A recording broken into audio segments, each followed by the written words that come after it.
Takto vyzeral môj prvý matchday na univerzite v Amerike.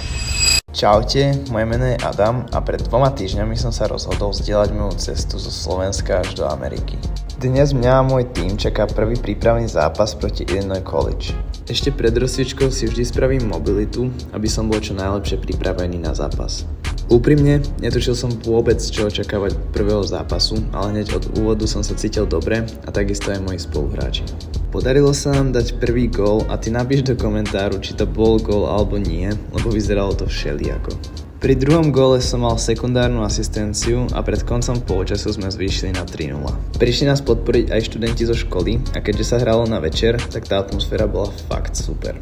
Druhý polčas sme nezačali najlepšie, dostali sme gól, ale opäť mi daj vedieť do komentu, či to bol gól alebo nie. Celý zápas sme však podľa mňa boli lepší. Mali sme viac šancí, vyhrávali súboje a pridali sme ku koncu ešte ďalšie 3 góly. Tým pádom sme vyhrali 6-1, čo je super začiatok a sa nám to takto pôjde aj počas sezóny. Mimochodom, chcem sa poďakovať za všetky pozitívne ohlasy pri minulých videách a budem sa snažiť v nasledujúcich videách postupne odpovedať na vaše otázky. Po zápase som prvýkrát ochutnal Raising Cane's a kamoši, bolo to ozaj výborné.